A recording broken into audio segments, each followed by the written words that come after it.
Let me explain something. I'm looking for a strong, dancing chorus.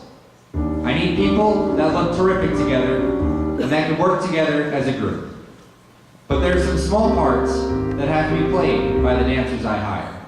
Now, I have your pictures and resumes. I know what shows you've been in, but that's not going to help me. And I don't want to give you just a few lines to read. I think it would be better if I learned something about you, about your personalities. So I'm going to ask you some questions. I want to hear you talk. Treat it like an interview. I don't want you to think you have to perform. I just want to hear you talk and be yourselves. And everybody, just relax as much as you can. Sheila. How many people do you want? 4 and 4. 44? No, 4 and 4. 4 boys, 4 girls. Need any women? Okay. Mike, I'll start with you. Me? Don't you want to start at the end? Nope, I'll start with you. And relax. I could, if you started at the end.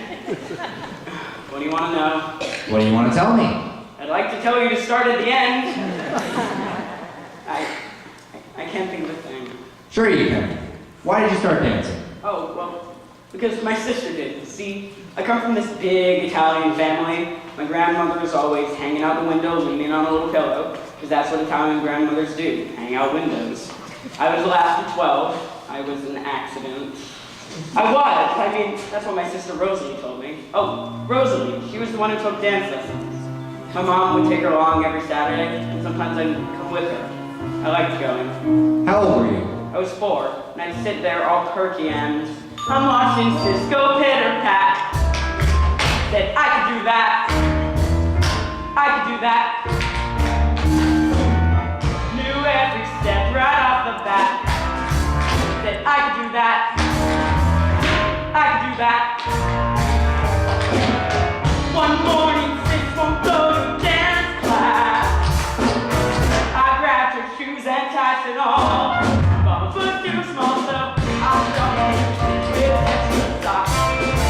Around 7 blocks, and nothing flat. And I can do that. I can do that.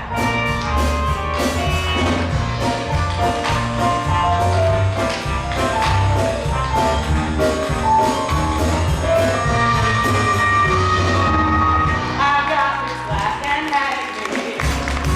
And so I stayed the rest of my life. All things persist. Not matter the fact that I can do this.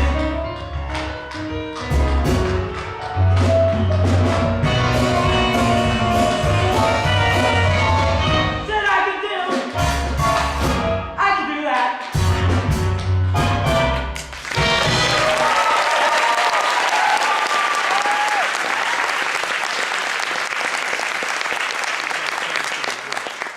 And then everyone started calling me Twinkle Toes. Did that bother you? Nah, I figured let them say what they want. I don't buy that, Mike. Well, sure it bothered me. They don't want anyone calling me Twinkle Toes just because I took a couple of dance lessons. Okay, Mike. Back in line. Bobby, you're on. Well, actually, I don't know how I turned out as heavenly as I did. You see, when I was 5, I was playing jacks. And the car fell down on my head! Bobby, are you gonna do a routine? No, moving right along, moving right along. Now, let's see. Do you want to know about all the wonderful and exciting things that have happened to me in my life? Or do you want the truth? I'll take the truth. Well, to begin with, I come from this quasi-middle, upper middle class type family home. I could never figure out which one it was, but it was real boring. I mean, we had money, but no taste. You know the type of house, AstroTurf, on the patio. Anyway, my mother threw a lot of card parties and was one of the foremost bridge cheaters in America. My dad, he worked for one of those big corporations.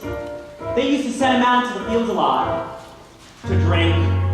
Better that than to find him lying on the office floor. but he was okay. I was the strange one. How strange.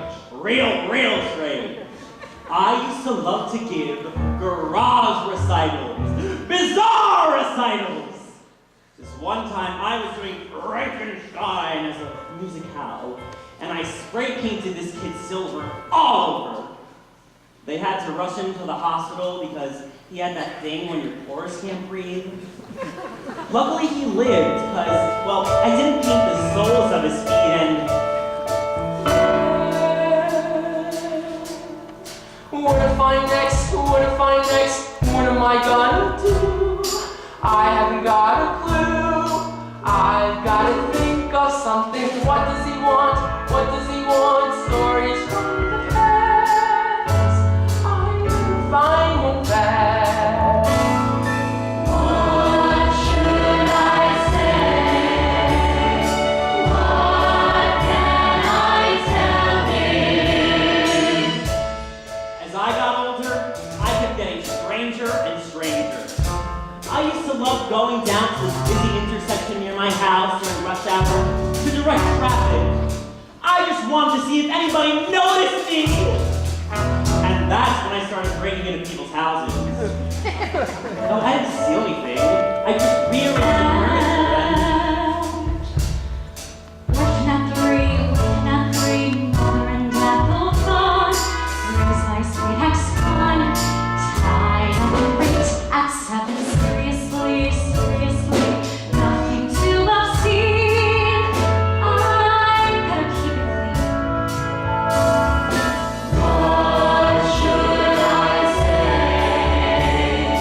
What can I tell him? School.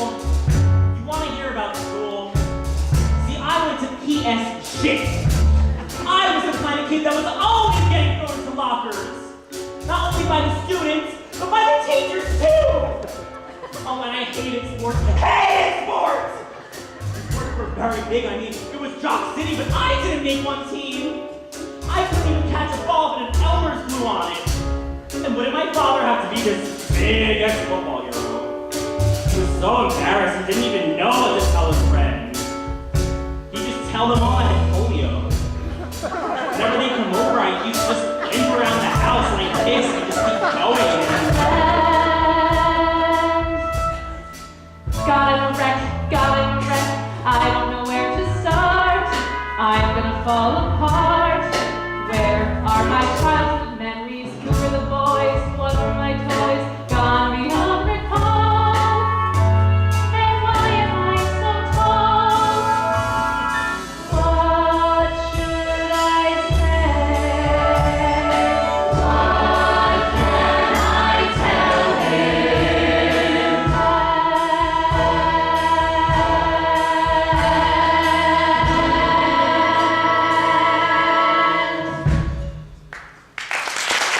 That's when the mother said, "If you don't stop setting your brother's hair on fire, we're gonna have to send you away." And I was always dreaming up these spectacular ways I'd kill myself. But then I realized to commit suicide in Buffalo is redundant. Okay, Bobby, back in line.